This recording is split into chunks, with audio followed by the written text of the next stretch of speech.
Okay, started.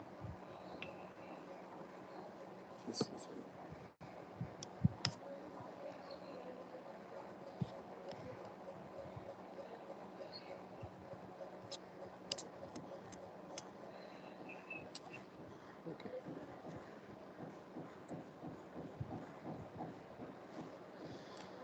So, starting with pre-stressed concrete, any kind of corollary or any kind of this? What is the understanding of pre-stressed concrete? How do we look at this as something which has enabled us to do what? So as the name suggests, compressed during the production so that it can act against the tensile forces after construction. Against the tensile forces of the construction नहीं समझा मुझे. Like during the production phase, we will compress the material, and after the construction will be done. So it will help to act against the tensile forces, which But like why do you want it to act against the tensile forces? How does it help you? In what way does it help? during the like and other load transfer Sorry. for the load transfer during the normal touch as well as during the calamities also. No, I don't think I understand what you're trying to say. But nevertheless, let's try to put it in perspective. Again, I'll repeat my question.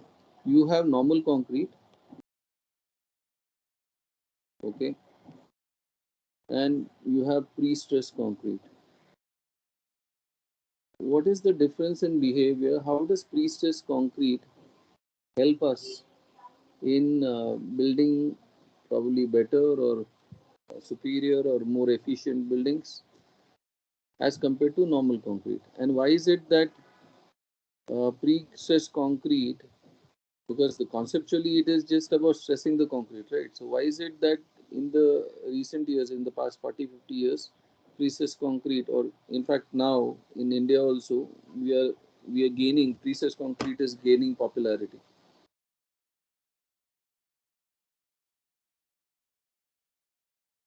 What is the difference between the two? One is definitely, yes, it is uh, as the name suggests, it is pre-stressed.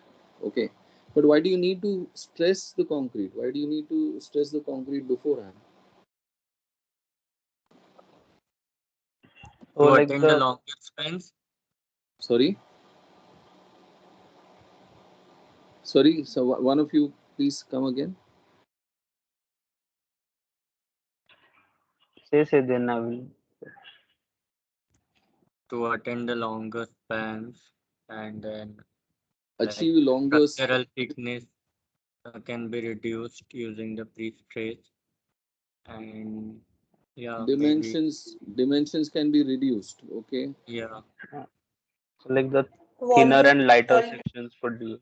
volume of concrete used can be also reduced because of that.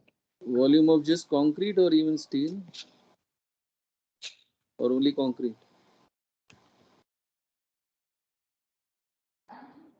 What about Maybe the steel? overall material, yeah, even the steel, Okay, maybe. Just assuming. but Concrete how members test deflection also. sorry, Pre-stressed concrete members tend to show less deflection than our normal RCC sections. less deflection. Okay, but how does it manage to achieve all these things? What is the principle behind it?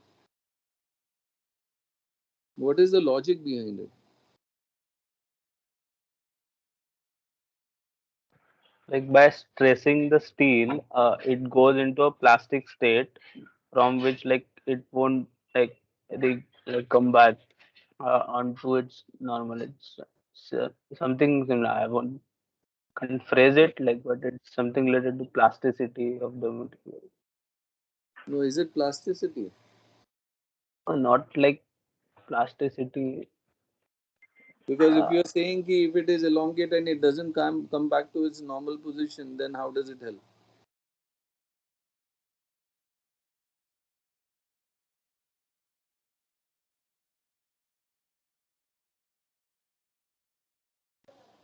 Okay, anyway, so what we'll do is I just want you to imagine this, you guys are in the library and you are helping Raghu, and to, for some reason there is a you are working on something, and you are helping Raghu or anyone in the library to remove empty a cupboard, a book cupboard.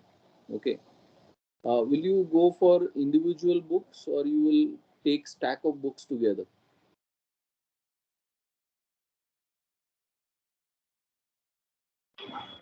Stack of book. Together, correct? How will you take that? How will you take that stack of books together? I mean, say you are removing, say 10 or 20 books. We'll put both the hands at the end of these books, right? So you won't hold each and every of the 10 books, right?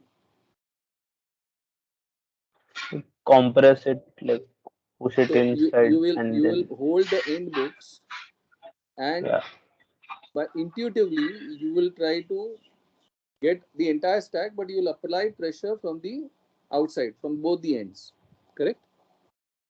yeah, So if you don't apply the pressure, what will happen? The books will fall down, because you are not holding each and every book, correct? yeah. Okay. Correct. So this is precisely the principle which is used in pre-stressed concrete. Okay, at a very simple level, this is the principle which is used in concrete, where the pressure is applied in the perpendicular direction to the force. The gravity is working vertically downwards. You are applying pressure perpendicular to the force, so there is a friction between the books, and by the frictional kind of friction kind of forces, you are able to hold on to each book, but the pressure is applied, okay, on both ends, so that the stack of books remains as a single entity. Okay, so though they are separate individually, the pressure brings them on from both sides, brings them together as a homogeneous one single entity. Is this principle very visually vivid in your minds? Then we can go ahead. Yes. Yes. Okay, yeah.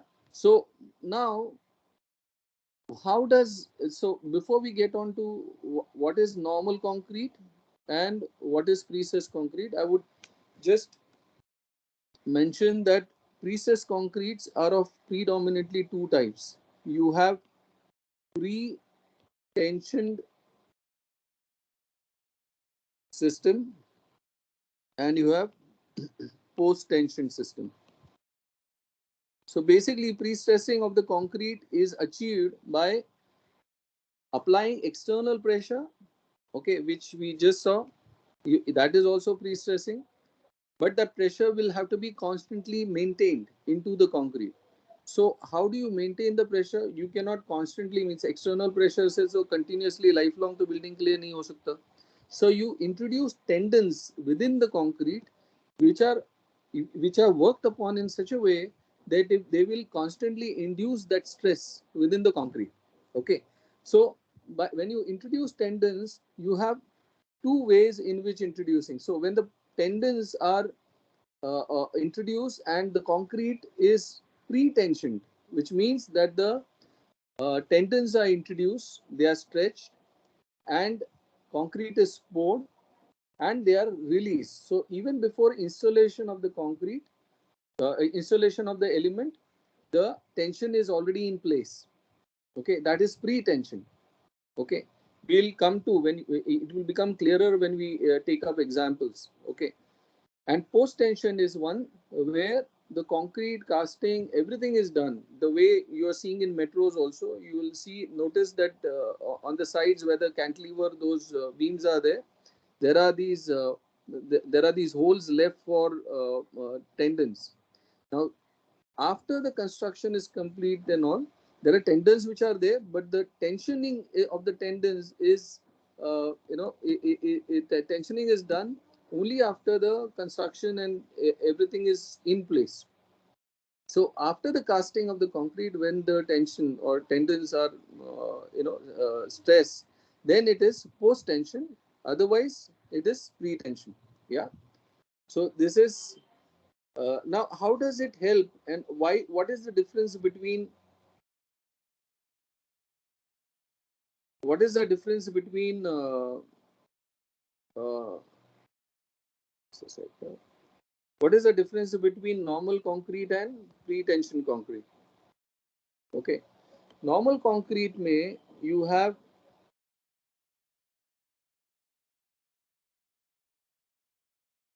the reinforcement,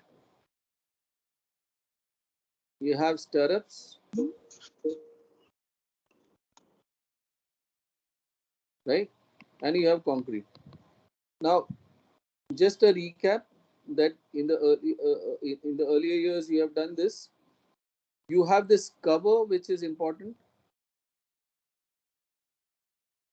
You have these reinforcement on the periphery, because this is not in the middle, right? It is on the periphery, because the hoop stresses, the stresses on the periphery are maximum. So the hoop stresses or tensile stresses, even when the column is in compression, these forces are tending to come out, right? And this reinforcement is holding on to it, right? Now take the example of beams. Okay, the reinforcement is at the bottom. You have and you have the supports over here. You have reinforcement at the bottom, and the bending moment is governed by the entire cross section working in unison. So you have the carrying reinforcement at the top. So the links are in between. So this top cord is connected to the bottom cord, right? And since they are connected to each other, there is modulus, there is whole cross section of this is coming into action, correct? The whole cross section is coming into action. When this cross section is coming into action, the forces are predominantly handled by the reinforcement and concrete together, correct? Now, as this is directly proportional to the spans, so when the spans become larger, you have to figure out whether, so last time we discussed how portals are behave, how they handle the system, how rigid frames handle the system. In the previous years, we have studied how continuous beams or flat slabs, because by the maintenance, by maintaining the continuity, they are able to reduce the depth. But today, what we are going to do is we are going to try to understand how this pre-stressing of concrete is enabling us to achieve longer spans with longer spans. So इसमें भी achieve होगा, but by not using so much of concrete or steel, by minimizing of the material, how are you able to achieve longer spans? Okay, so for that, let's look at this diagram. Okay, you have an unstressed beam. When there is a load from top of it, there is a deflection. Okay, now tendons are, if I'm stressing the tendons, that is, I'm stressing, if you remember in the library book stack, if you imagine you have put the stress in the middle part, or you have put it on the lower part, you never hold the books from the top part, correct? What will happen if you hold the books from the top part?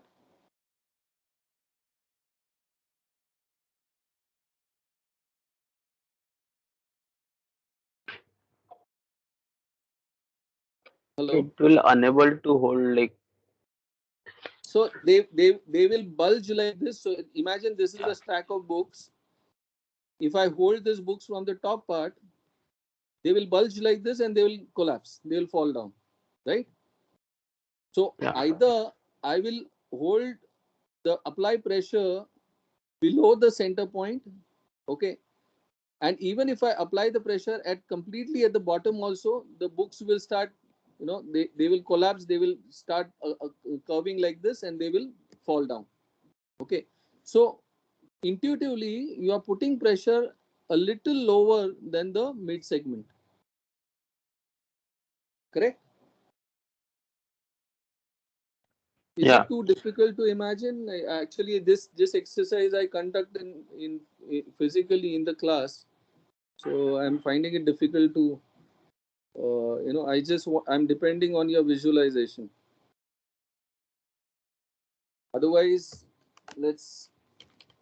Oh, it's fine, fine, it's fine. I think they are, as it is a little of this introduction, they are aware of, so it's fine. They can visualize that. Okay, okay. So now, which means that the tendons, when you are putting the tendons on the lower part, what is going to happen? We are going to have the stresses and the deflection on the top, correct? Now this deflection, because of the gravity, this is calibrated. This position is calibrated in such a way that it is not too low that it will fail the concrete, and it's obviously cannot be above the center. Okay. Now, so this tries to achieve a predetermined curve, because there is a stress. It bulges from the top slightly, and when the pressure is applied, it returns to its original. Means these calculations are computed. So final deflection, this total deflection which achieves the flat form, is dependent on the load which is coming on that beam. Okay. Yeah. So now what I'll do is just enlarge this. What is the segment? What is the section at which you can apply these stresses? This is my center point. Okay. I'll take another color. So there is, I divide this into 3 zones. So upper 1/3 zone, mid 1/3 zone, and bottom 1/3 zone. Okay. Now tendon in the middle, tendon in the mid portion, I'm talking about this portion. Tendon is in the middle is required in the lower 1/3.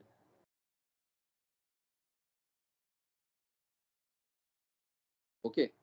This is a generic diagram which is given for the overall, for the mid segment. Okay, where the stresses and the bulge is, and then in the because of the bending moment you have deflection, and you have flattening of this. But in this diagram you you have, so this is very clear that in the mid segment of the beam you require tendon in the mid 1/3 portion. Okay, what about the sides, the ends, where suppose the support is over here? What happens at this junction, and conversely what happens on the other side? Okay, so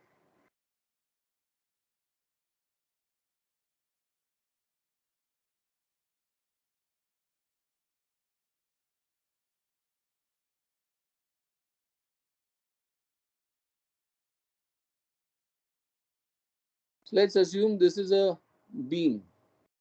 Okay, in your normal kind of condition, you have done this reinforcement, bottom reinforcement, which was the main reinforcement. You also have the top reinforcement, but it is more to give the shape to the beam, rectangular shape to the beam, and it is the nominal reinforcement, and also it suspends the two, connects the two together. Let's take example of a slab. This is the support. This is a slab. What is the reinforcement over here? You have put a bottom reinforcement. It is on the lower side, and there is this top reinforcement on both sides, correct? Additional reinforcement. So just a recap, this bottom reinforcement is because there is a bending moment which is doing this, and you need to prevent that bending from happening and the slab from failing, right? So this reinforcement is important at the bottom. It is not kept on the top, it is kept at the bottom so that the bending moment can be handled. Depending on whether it is, there are ways in which top and bottom reinforcement both are used so that this contributes and they are connected to each other, so that in many of the systems you are able to do that also. Okay, but when you look at the corners, you have this bottom reinforcement which is anchored deeply into the column, as well as you have this additional reinforcement on the top which is actually called the shear reinforcement, right? What does it do? It prevents, because there is a hogging moment over here, there is a possibility of fracture over here, and there's possibility of the slab collapsing downwards. That's why there is this reinforcement which is tying this concrete together, and it is acting to prevent shear collapses, right? Now imagine that in the post tension or pre tension structures, you want to reduce this this this is second. Yeah, you want to reduce this depth because the spans are going way higher. Okay, if it is a regular kind of a slab for from 6 meters, for 6 meters it will go for it will go for 200 kind of a depth.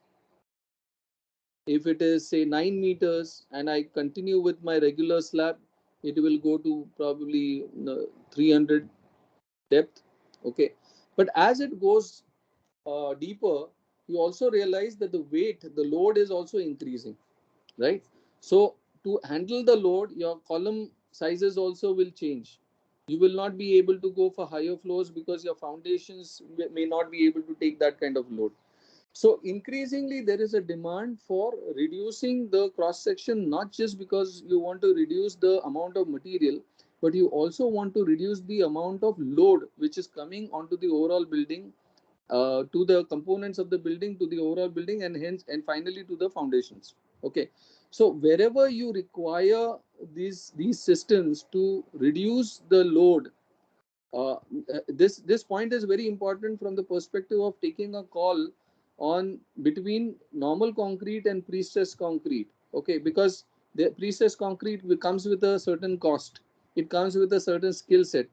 So labor, manpower, knowledge systems, they are more expensive than the concrete. So until and unless you cross that threshold where you require, where you understand that by reducing my load I'm going to save so much, by reducing the load I'm going to be able to put lesser stress on the foundation, by reducing the load I'm going to be able to go higher given the same kind of soil this soil bearing strata.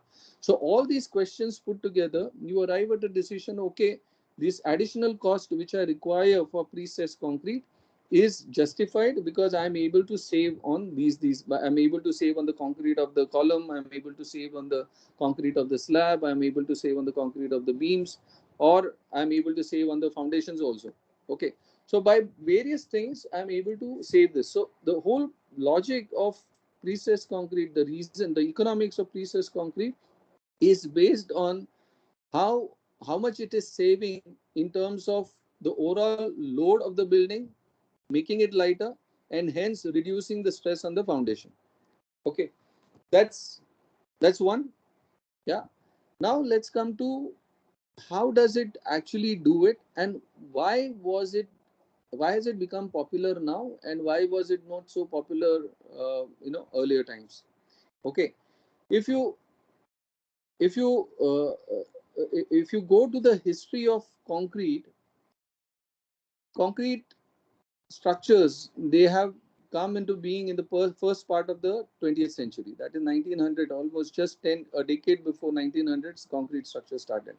The earliest form of concrete structures, though they knew there is a steel mesh or there is concrete around it, The earliest form they tried with lime concrete, it didn't work. Cement concrete came into being in the around 1890s, 1870s, 1880s, right? Now, after some experiments, after almost 30-40 years, they realized that the concrete was failing because, and most of the failures was because the steel was leaving the concrete. It was not bonding well. That's where the Tor steel or the twisted bars and all came into being. The pre-stress also pre-stress concrete also first was in the 1960s. These developments had happened. Theoretically, you understood how this is to be done, but it was not executed in reality because the because of the technology or the availability of the material itself. Okay, so if you understand, when I'm putting stresses on both sides, these stresses are not normal, like they are not like a stack of books. Okay, these stresses are in the multiples of g gravities. Okay, so they will be 3g, or they will be three times the gravity, or they will be 4 times the gravity. So the amount of load which the beam itself has, okay, twice or thrice the time of that load will be applied from the sides to achieve the required result. Now imagine if that kind of stress is applied to the concrete from the sides, the concrete has to be in a position to take that stress, right? On both ends. Otherwise, the concrete will crumble. So the compressive stress and the failure stress where the concrete starts crumbling, that also becomes a determining factor, right? So whenever there is this post-tension kind of development, post-tensioning gained popularity when you started having concrete grades of M40 and more. Okay, above above M40 grade concrete, M60, M80. So all these pre-stressed concrete, they actually use these grades of concrete which are higher, and they have become possible only in recent times because of the addition of plasticizers, knowledge, advancement in concrete, the whole process of concrete casting itself. So all those various parameters, we have been able to achieve strengths of almost M120 also. Okay, so these advancement in concrete has enabled, so not just concrete, but there was an advancement in the tendons itself. There was this requires, so apart from the grade of the concrete, you also require high yield steel. Okay, so basically these are steels which have very high amount of elasticity. They are able to bounce back after stretching. Also, they are able to come back to its original form. Okay, so the modulus of elasticity is much greater. Okay, so these high yield strength steels, they also contributed in the possible making these pre-stressed concrete possible in the past 30 years, right? Now let's come to the principles of the theoretical basis on it. Yeah. So pre-stressed concrete, as I said earlier, you you need to have it in the middle or lower 1/3 of the position. Okay, in the middle part. Okay, but if I do that at the end, what do you see? You are seeing that this portion of the concrete is stressed more. This portion of the concrete is not stressed at all, and there is a possibility of the corners giving way, cracking up, right? So when I'm doing post tensioning, ideally I need my tendons to be as close to the center as possible. Correct? Yeah. So which simply means that my tendons, if there was some way where my tendons were able to go like this in a curve fashion, that would be ideal. Correct? Right? Yeah. Okay. Now, it also means that if if it is a roof and my beam itself is like this, and my tendon is going like this, then also it achieves the same result.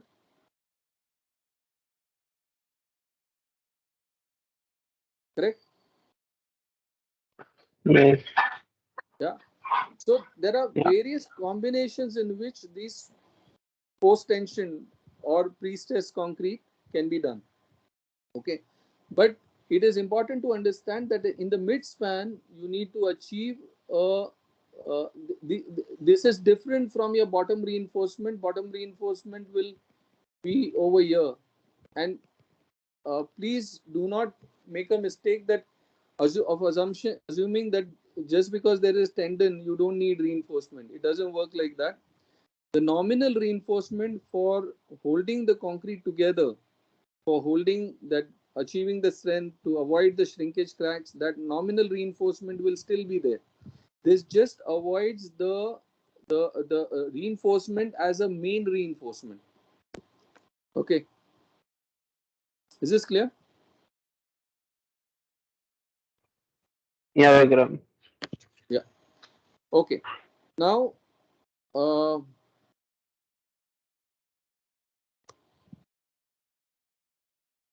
let's look at pre-tension.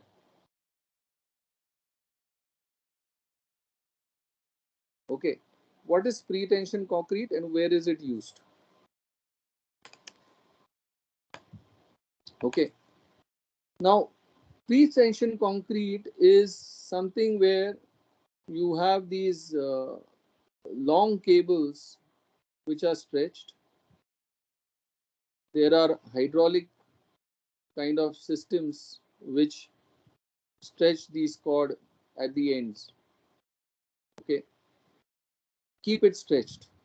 Okay, so there are many such cords and they are pulled together by these hydraulic systems and they are kept in tension.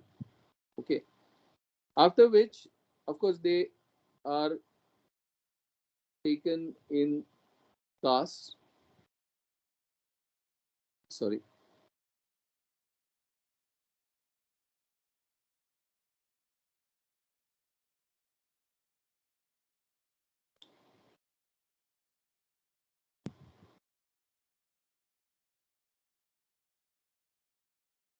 Okay, and there is the concrete is poured into this.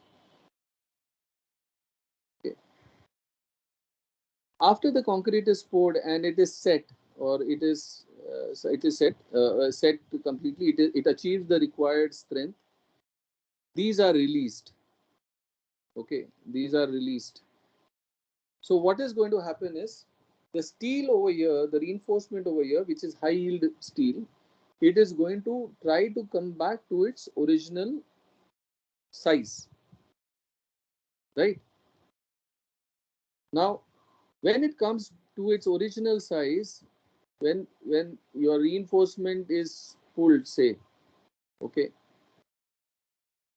there is a dimensional variation also. So at the center it will slightly become thinner because it is elongating, and at the ends, and when it is pulled back, it will bulge further, again bulge back.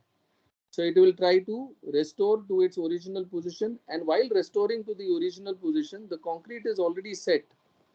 Okay, so all these concrete will start it has already bond with this steel. Okay, but there will each of these steel, as it comes forward, it will start inducing these stresses towards the middle, right? Correct? Should I Yes. repeat? Anyone? No, like now it's like look familiar to that the library wala example. Like after tensioning, then how it come back, and then the concrete is now like stiffened. Correct. So this, when you are doing this, the reinforcement itself is the tendon in pre-tension concrete. Okay, so it is not just a tendon, it is trying to, that rebar is having a very close bond with the concrete itself. So at every stage, wherever it is bonding together, it is going to induce, and this stress is going to be uniform across the length of the member. Okay, now this is very different from what you see in metro. In metro, you don't find pre-stress. There are pre-stress components, but from outside, what you see when you see those holes and all, they are post-tension. Okay, pre-tension became popular for low-cost housing when the elements that precasting, which Jimmy has already taken in your third year, when you are doing precasting, you we looked at the cost difference between precast elements and the regular in situ construction, right? And the cost of construction precast elements, because of the transportation of elements and because of the high skilled labor, because of the equipment which was there, the inherent cost of making one unit is much higher than that of the in situ construction. Okay, to compensate for the cost, you have to really work out the sections in such a way that the material is saved. Okay, that is the only hope to make precast concrete as low cost, or meet the demands of the construction industry, right? And be able to compete with the in situ construction. So that, how do you minimize the amount of material is by introducing this method, by doing this. So this is a single cord, okay, which is a reinforcement. Of course, it is a high yield reinforcement. The concrete is the steel is superior, the concrete is also superior, because I can cast it in my yard and I am able to achieve, just by minor tweak, I am able to achieve the quality of concrete and the steel also. I am able to procure the steel also because I am buying in bulk. And concrete, I have complete control because I have my own batching plants, and I'm able to control the mix properly. So when I'm doing that, and with the skill set I have to compete. The person, the precast people, they have to compete with your regular in situ construction. When you have to compete with the regular in situ construction, you have to cut down and figure out how you are able to achieve the same strength and longevity of the elements, and take advantage of the concrete and all, but not increase the cost. And the only way to do it is to reduce the material which goes into it. Okay, so how do you reduce the material? You reduce the material by converting, by stressing them already. So when you stress them, automatically my the cross sectional area is reduced. Okay, I am able to achieve longer spans. My cross sectional area, the depth reduces. Okay, I'm able to take full advantage of the strength of the concrete which is available to me. I'm able to take the advantage of high yield steel which is available to me.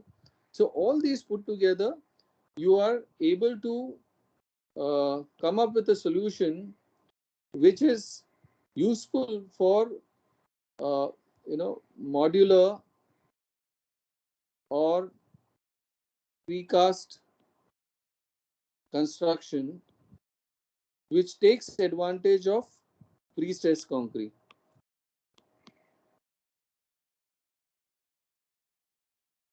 So the application of pre-stressed concrete you will usually find in precast construction. Okay. Yeah. Somebody wants to ask something? No, I thought you would like to take a break or no? You've Yeah, been talking. we can. Yeah, we can. Five But we can take some questions if there are any. minutes. Yeah, and a 5 minute break if necessary. Yeah. Because it's 40 minutes you've been speaking continuously. And I am completely out. So No, that's Any query, any questions till now? Whatever is done. I have a confusion regarding the post-stress concrete. I think I missed some part, but can you explain me, Vikram, again that when you post-stress the tendon in a post-stress concrete system, won't it affect the already casted concrete? Like, won't the cracks develop if I am applying stress after it has been casted? Or no. First of all, there is nothing called post-stress concrete. There is pre-stress concrete, and there are two types. There is pre-tension and post-tension. yeah, post-tension. Sorry. Okay, so it is pre-tension and post-tension. I've spoken about pre-tension, uh, but I haven't spoken about post-tension. Okay. So I'll speak about it. I've introduced that, but I have not. Sorry, this is pre-tension.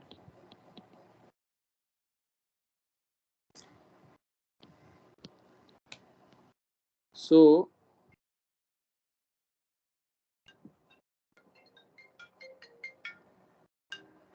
just a second.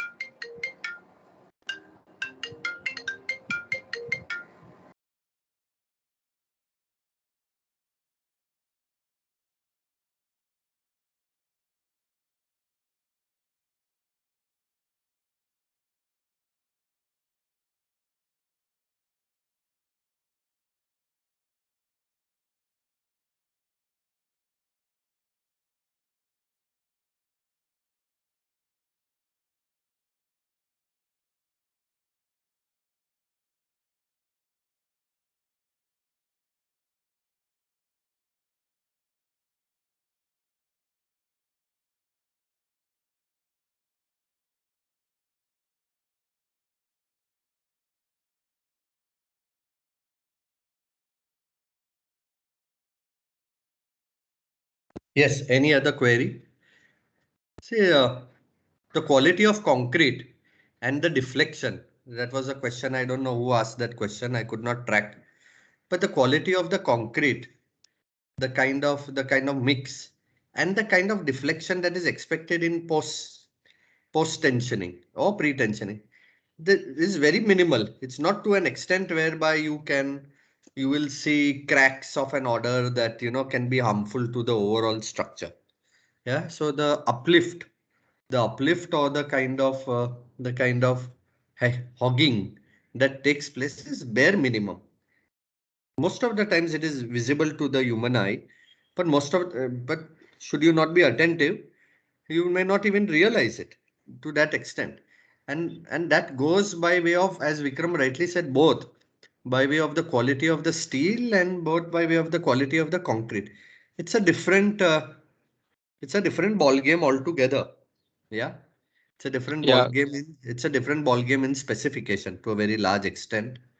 And the takeaways are very high. I think when Vikram now will start talking about post tensioning, then he may talk about some large span buildings, how they have been used. And we used to invite Satish Jain, a very well known structural engineer who came down from the US and would explain how he did post tensioning. Yeah, how he did post tensioning in large flat slabs, and large span residential and commercial building. And he was a big hit for various reasons. One is the depth of the slab came down drastically. One is that the amount of steel that was used came down extensively. And we all know, no, that the cross section, when you provide a negative bending moment, it cuts down the positive bending moment, thereby cutting down on the depth of the beam.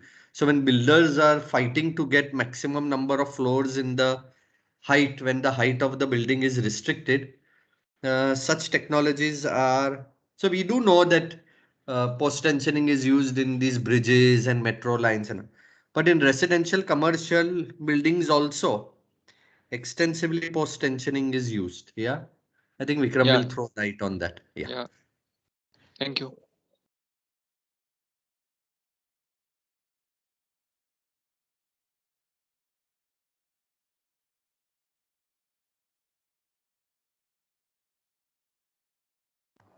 Yeah, before I take up the case examples or something, let me finish with the fundamentals of how post tensioning works. Yeah. So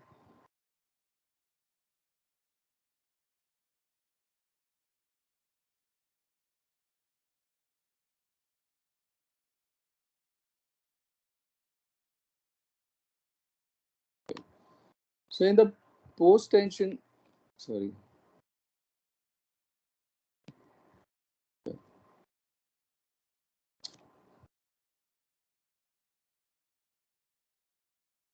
In post tension, the question was, wouldn't when these, if I apply pressure on both sides or pull the cable, pull the tendon on both sides, okay, and put a counter place. So I'm putting all the pressure from both sides. Wouldn't the pressure be more, and wouldn't it lead to crumbling of the concrete? But that is Yeah. what I explained. In earlier in the 60s and all, with the grade of concrete as M15 and M10 and all, that was not possible.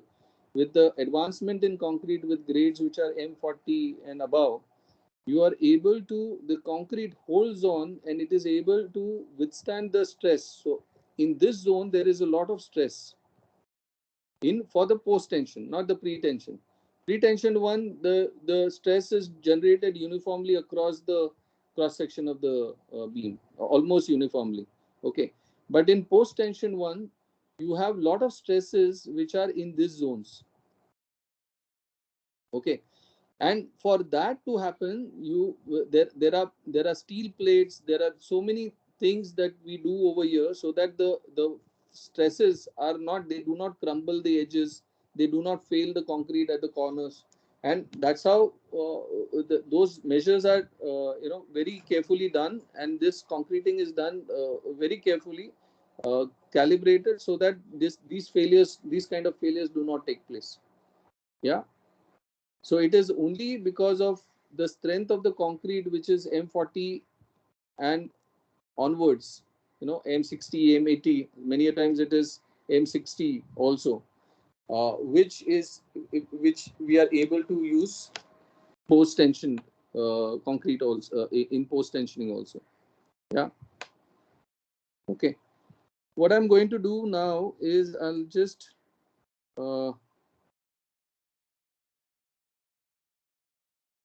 present something which our students themselves have come up with. There are some slides or some of the images which will help recap these systems. Okay. Now, uh, if you look at pre-tensioned ones, uh, pre-tension concrete, if you look at, they are uniformly, the stresses are built up across this cross section. Okay. But if you look at post-tension, you will find that the stresses are built up in this zone and this zone. Okay, and that's the reason why the whole plate is, or this thing is, the jack and the plate, they are very important to induce those stresses. Okay. Coming to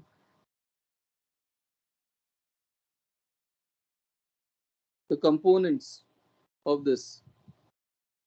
Now, if you look at your regular reinforcement, or it was at the bottom of this, right? The regular reinforcement, if this was a regular slab, I would find the reinforcement at the bottom.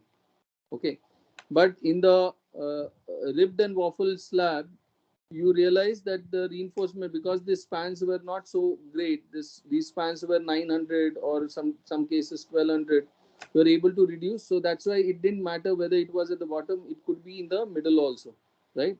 So when it is in the middle, and if now imagine that I'm introducing precast, I'm able to introduce tensioning over here.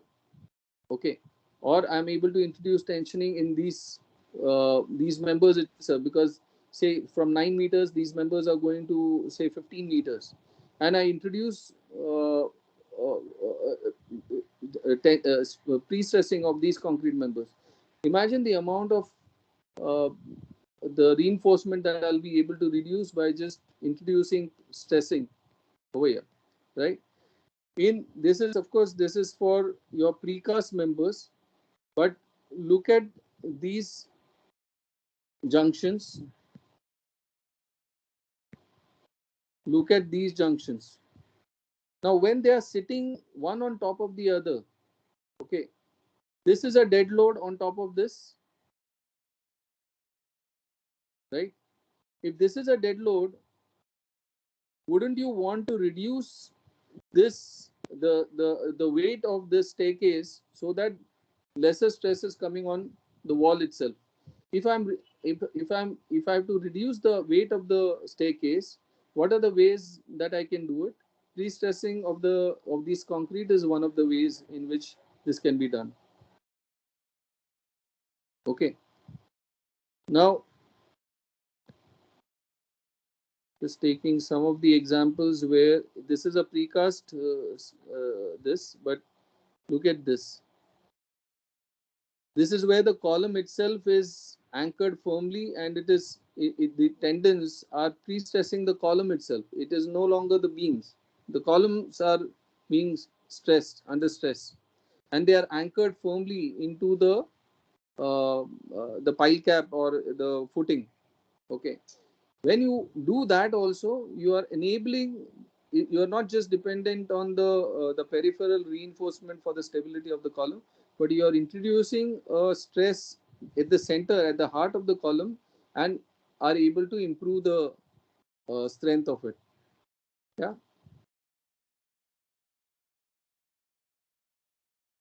I think Jimmy.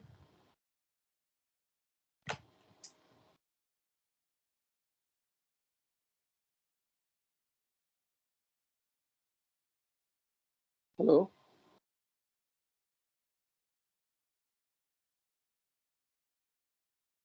Yeah, tell me. Yeah. So this basic concepts, like there were some slides which I had, but I seem to have lost them. We had visited the metro yard and all. Those images I don't no longer have. Hello, I'm not getting what you're saying, Vikram. No. I was saying in post tension ke liye, we had taken our student. I don't recollect whether you were with us. Jo metro No, yard ka post. You no, were that not was a long time back. That was. there. I don't have those photographs. I Anyway, think we all had gone you all had gone to the casting yard of the ceiling, no? we had gone to the ceiling also, and we had gone to this. I was not. For some reason, Wadala में भी for Wadala some में भी गए थे. for some reason I was not there. Okay. So I lost that presentation. Anyway, okay. We'll look at that. Maybe I'll try to get some other images. So in principle, these are the fundamentals. In post tensioning, you have multiple systems. You have tendons where there are single tendon, single large cable. You have systems where there are multiple cords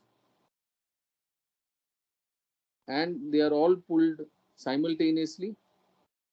Okay. So, or there are these sections where you have these cords which are distributed across and they are all pulled simultaneously. So depending on what is the overall kind of means and these are patented. So depending on the construction methodology, depending on the technologies which are available with the manufacturer, you have these different ways in which tendons are pulled. Yeah. There is a book in the library in advanced construction. So in that you have these systems or various systems of pulling.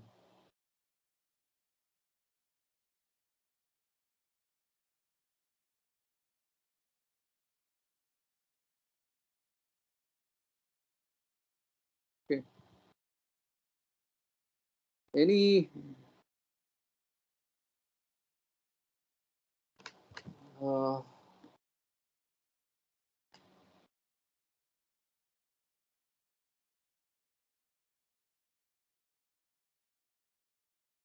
conceptually, do you think there is a still some clarity which is, or you would like to have some better clarity about the basic principle of this pre-stress and pre-tension and post-tension?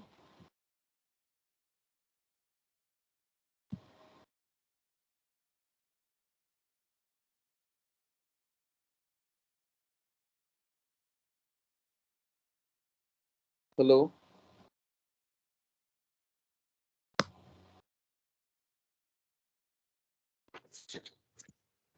No, I think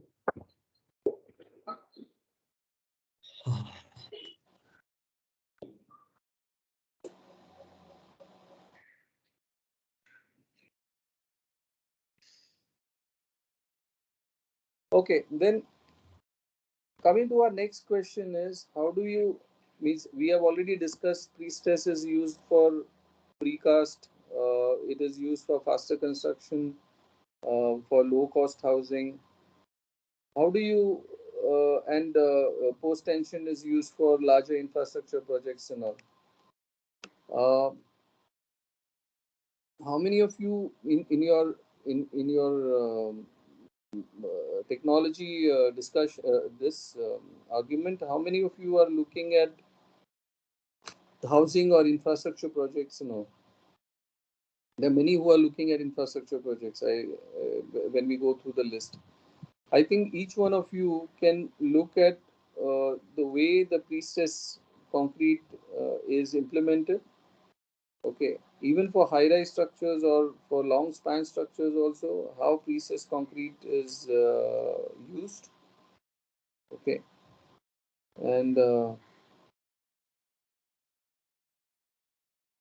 can take it up from over there.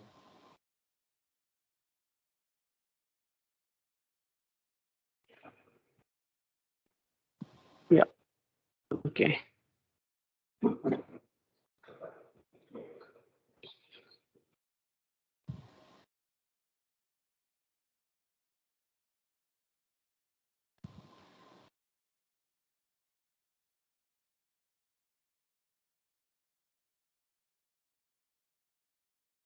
Jimmy will close the day, or is there Yeah. anything? If you're not discussing anything specific, then I think No, you should call it a day then. yeah. I think next time I will be taking space structures, space Okay. frame and space structures, all kind of, because and I think that's the last of the topics that are there. From the university perspective, no? Yeah. Okay.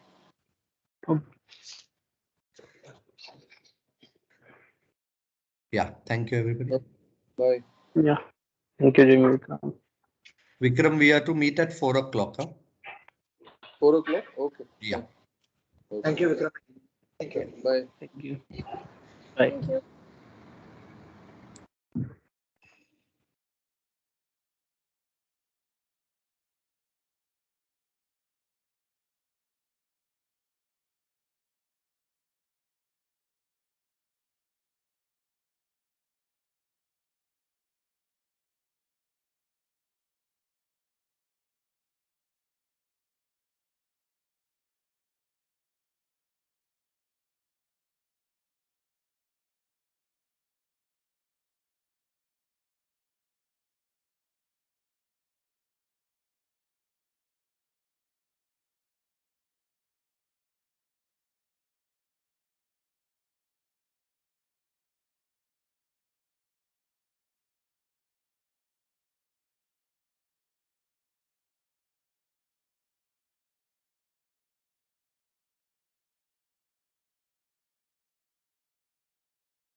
So are you all even aware that the lecture is over, or you all just log on and then just go somewhere for a stroll or get to do something, because the lecture is over now 5 minutes and you all are not even logging out.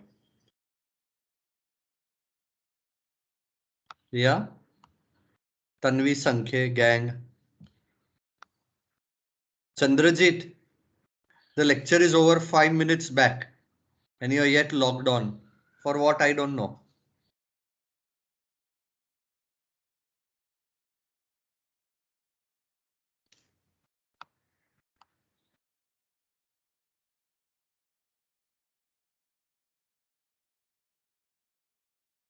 Ayushi, Rohan Kale, are you aware the lecture is over already 5 minutes back? Paridhi, what a sad impression. You don't even know that the lecture is over 5 minutes back.